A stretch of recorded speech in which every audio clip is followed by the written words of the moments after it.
Welcome to 9:30. I'm hoping that our morning people feel like they got an extra hour of productivity. I'm hoping that our night owls, like myself, don't feel totally wrecked at 9:30 in the morning because it's not quite 9:30 that we're used to. But we are going to have some testimony time this morning. You guys know the drill. We are gathering in order to celebrate God's goodness. We want to start our Sunday morning communal thing by focusing on what it is that God's been doing and celebrating that. Adam had a really good little moment. Yeah, I'm talking about you. It's okay, don't panic. You can't see on the video, but Adam just did a big jump because I used his name.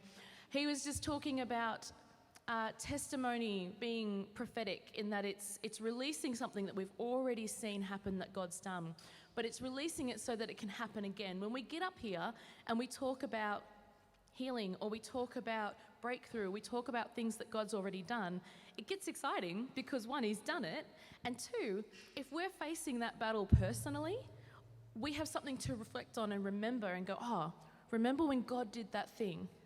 God, do it again. I know it's within your capabilities. I've seen what it looks like. I'm ready for your goodness to come through and touch this circumstance too. So on that note, Gary. This is Gary. Welcome up the front. We love Gary. He's got a testimony prepared. Yeah, you're right with a mic and notes? Yep. Awesome. Thanks, Joe. Oh, good. Good morning, everyone. This story, there's a lot of elements to this story, but I guess it's really about how God can do things that are a long way outside what we expect, and sometimes they're a long way beyond what we think we deserve, but it's God's blessing to us. So going back to last year, probably about August, September last year, God started talking to me about finding a new partner.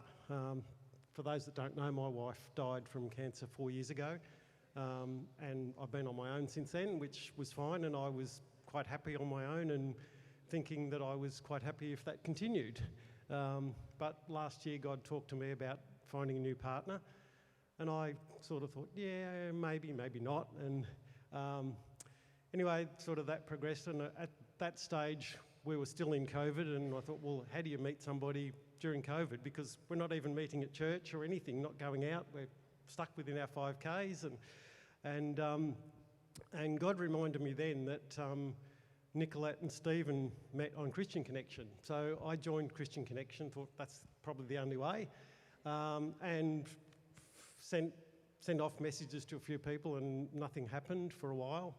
And then sort of late last year, there was a couple of messages backwards and forwards between me and a lady, and I thought it was going okay, and we actually met up a couple of times, and I thought, yeah, this is going okay, and then all of a sudden I got a message from her saying that she didn't want to see me anymore. That was it, and I sent a couple of messages saying, can we talk about it, what's going on, and she just didn't answer them, and so I started questioning God, well, what's going on, what's this all about, why is it happening like this, and he started to show me why I wasn't actually ready to be in a relationship at the time, and God and I dealt with a whole lot of stuff, I got to the point where I thought, okay, I am.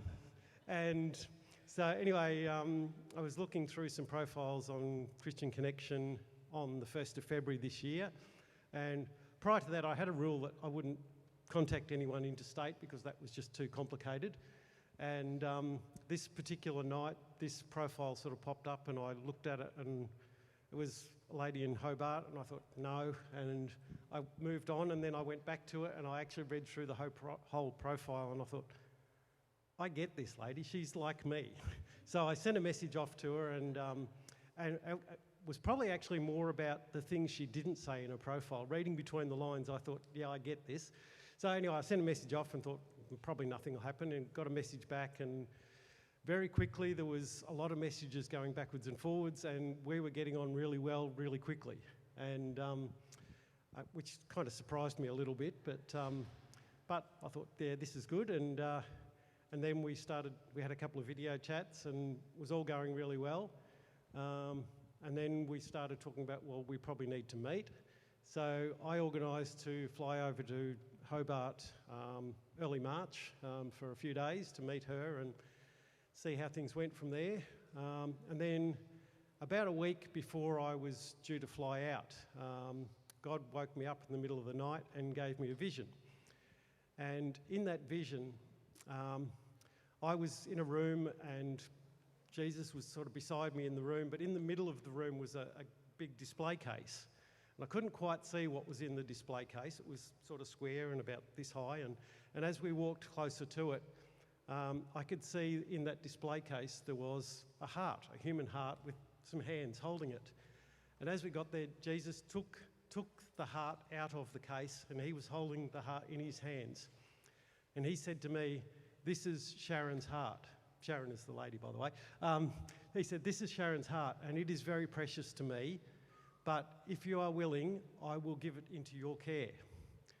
And I just thought, wow. I sat on the floor, I cried, I was worshipping, I was dancing around the room. I had been in the presence of God and he had given me something precious. And I just knew, even though we had not met at that stage, I just knew that this was going to be a long-term relationship because God had given her heart into my hands. And I had no question about accepting that. So since then, everything's been going really, really well. She's coming over here at the end of April, early May, so she'll be here on the 2nd of May to meet all of you and meet my family and see where things go from there. So, Oh, wow. Cool. So everyone mark that in your calendars. Sharon, if you're watching our video, we look forward to meeting you. No, thank you so much. That's really special to share. We appreciate your vulnerability, Gary. Thank you. Now, I know that might be a hard act to follow, but we want to continue to celebrate God's goodness and what he's doing. So is there anyone that's come with something on their heart that they'd like to share this morning before I start being a little bit more directional?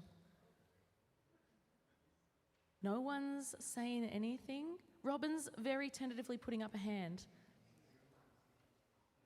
Okay, people are starting to bicker for the spot. You could both come up, and if you come up, we can do it that way. Adam's coming up, guys. This is Adam. Welcome, Adam.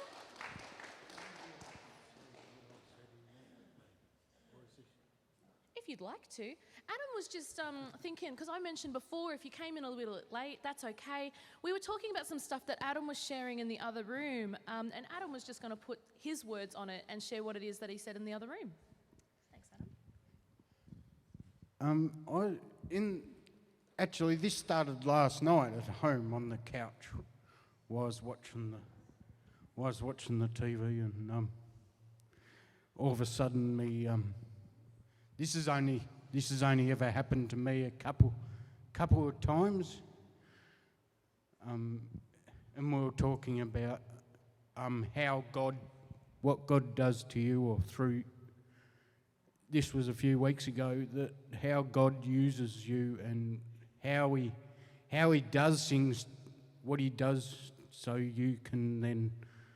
And one of I've only ever done it, had it happen a couple of times, but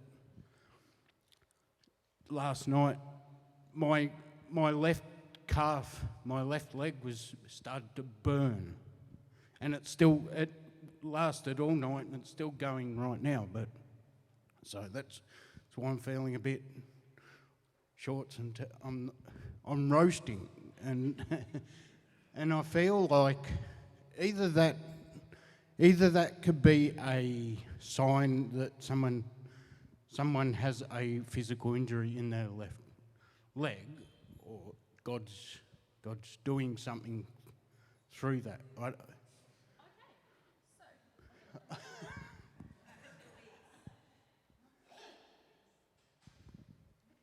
So, ooh, that was loud. Whoa. Sorry, am I okay? Cool. So, if you're not following what's happening, because I've been in with Adam already and we've had this conversation once already. Adam is experiencing a physical sensation in his body and he's relating it to healing, particularly something that's going on in his left calf, yeah? Okay, and someone else in the room has acknowledged that they have something wrong with their left calf. Now, over the past couple of weeks, if you've joined us in our services, we've been talking about the word of God coming through us, prophetic instances, words of knowledge. And interestingly, today when Di and I get up to have a little chat with you guys, it's around healing. So it's sort of like the end of this little instance. We've got an experience of people, Adam in this instance, hearing something through God through a sensation in his body, recognizing that it might mean something for someone in the room. We've had confirmation that someone in the room might need something done with that particular part of the body. And later today, we're going to be talking about healing and praying for healing. So, Adam, I know that you're well versed in this. What we might do though is hold off just this minute because I feel like because we're going to have healing in the room later, we would love, maybe you guys can just mentally prepare that when we get to that point later today, we want to allow you guys to step into that and release what God has already put on your heart. But I'm so glad that you've gotten up and shared it now because we can sort of go, hey, God's doing something. It's not just Joe and Di that had something to say. So thank you for sharing that, Adam. Can you hold it until later? Yeah, yep. Yeah? And you're pointing at someone. Who are we pointing I at? thought Robin wanted to come up. Are you dobbing Robin in? Robin does not look like she wants to come up, Adam. That's okay. You're good. So we're done. You're going to hold that? I'm going to let you know later in the service when we're going to get you to step into that space. Thank you. You've got a testimony? If you'd like to come up and share, we'd love that. This is Vicky, everybody. So welcome up, Vicky. Awesome. You good? Awesome. Could you just keep your finger like that? Yeah, thank you. That's all good. Lippy on the lips. I was rushing this morning. So that's really interesting because I'm going to, as you can tell, I'm American, but been here for 25 years. So I'm going to the States tomorrow morning. And it's interesting. The miracle was that I can't stay. My mother lives across from San Francisco in the Oakland East Bay. And I was thinking, and I can't stay with her because of COVID, or I can't stay a few nights, but there was a part of me that thought, wouldn't it be wonderful if I could just stay in San Francisco, be close to all of those beautiful, because I'm a musician, and I just thought, wow, I mean, the last time I was there, I went and saw an opera for $30, and I thought, wouldn't it be great if I could locate myself in San Francisco and just have the freedom to, because I'm not staying with my mother, and she really controls my schedule. It's really hard to do anything. I have to get permission, and I keep saying, Mom, I'm like a grown woman. I have my own kids. But no, she's still in control. I think that's why she is living so long. It might be a good thing. Yeah, we used to call her Rose Kennedy. If you know anything about Rose Kennedy, she's just like the field marshal. Like if there's a wedding, she could organize the troops. She's just like freaking amazing. Anyway, so I thought, wow, this releases me from the shackles of my family if I can figure something out. So this woman that I babysat for from the age of 6 to about teenage year puts up on Facebook, I have all this extra timeshare stuff. And, you know, I need to use it straight away. And I'm thinking, timeshare. I look on the website that she talks about, ooh, Hotel Donatello in San Francisco, in Union Square, near the Curran Theater. Drop down to the da-da-da-da-da, right near the places where I used to sing, the Fairmont Hotel. And I'm like, I can just wander, and I can catch BART every day, go see Mom in Oakland, escape at 4 o'clock, get there, go with the traffic, because I know San Francisco is very different. It's dangerous now in certain places, like do not walk through the Tenderloin. So I know my neighborhoods because I used to sing there. And if it was a difficult neighborhood, you would put your keys between your knuckles and walk home like that, you know? Like if you had to, yeah, I mean, I was raised in one of the most dangerous, anyway. Born in Oakland, which had the highest homicide rate in all of America for a while. So yeah, I'm from that part of the world. Anyway, so blah, blah, blah. What do they say? To make a story unbearable, I will get through it. So I contacted her, and it was really hard to contact her, and I just kept getting this message, keep on it, keep on it. And because, of course, this place has a jazz bar in it, too. You know, it's like, okay, my dad used to take me to the hotels and say, she can sing, go. And I would do it. You know, it was just like, maybe I can just walk around to all the jazz bars and, you know, have a sing and jam. And I was just like, oh, my God, this is just wonderful. Anyway, so she says, well, look, you have to pay me the $500, and then it's like about $500. And I look at the place, it's $300 a night. I'm like, okay, $1,000 for the entire week in San Francisco. Normally it would be whatever. Not going to do the math, it's too early. So then I finally reach her, she goes, oh, guess what? It's $450. And I'm thinking, oh, great. So and you don't have to pay the extra $500. And I thought, oh, there's my budget to go to shows. And so it was just a wonderful thing. But it's funny that you mentioned that. I've been struggling with this leg for like months now. There's only one person who can help me with it, who luckily is my husband, who does a therapy because I've tried everybody and I've gone back to him to help me. Isn't that convenient? But I kept thinking, oh, it's going to be so hard to be in San Francisco, where I love to just walk up the hills and jump on the cable car. And, so I can't wear heels anymore. You know, when I do perform, I have to put on the heels and then take them off immediately. Because it's just, I feel like I'm turning into a cripple. So if I can get some help with this, it'd be great. But yeah, it's always.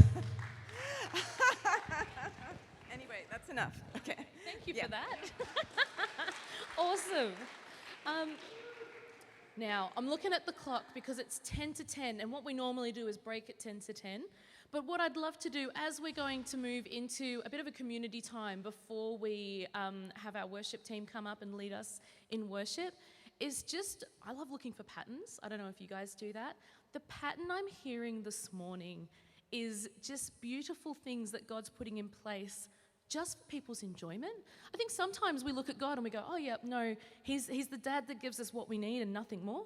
And he is not that father. I don't know what your experiences with dads are, but like my dad used to like just brushing my hair because I liked having my hair brushed and things like that. He would do things and go out of his way to do good things just because he knew that I liked them. And so I just want to, perhaps as you're going around and talking with what's going on in your world today and sharing a bit more testimony in each other's spaces, I just want to recognize and acknowledge you, Father God, that you are a father who loves to delight in his children. And you put desires and joys in people for reasons, God. Sometimes they're to bring you glory, and I think sometimes he just loves us to be happy and celebrate those things that he's created with us. So as you go about and you take some time to share amongst each other what you're experiencing, don't overlook those beautiful things, whether it's a good coffee or quality time with someone you care about or an opportunity to sing in a jazz bar. That sounds awesome. That God is in those good things too, and that is an extension and an expression of his goodness.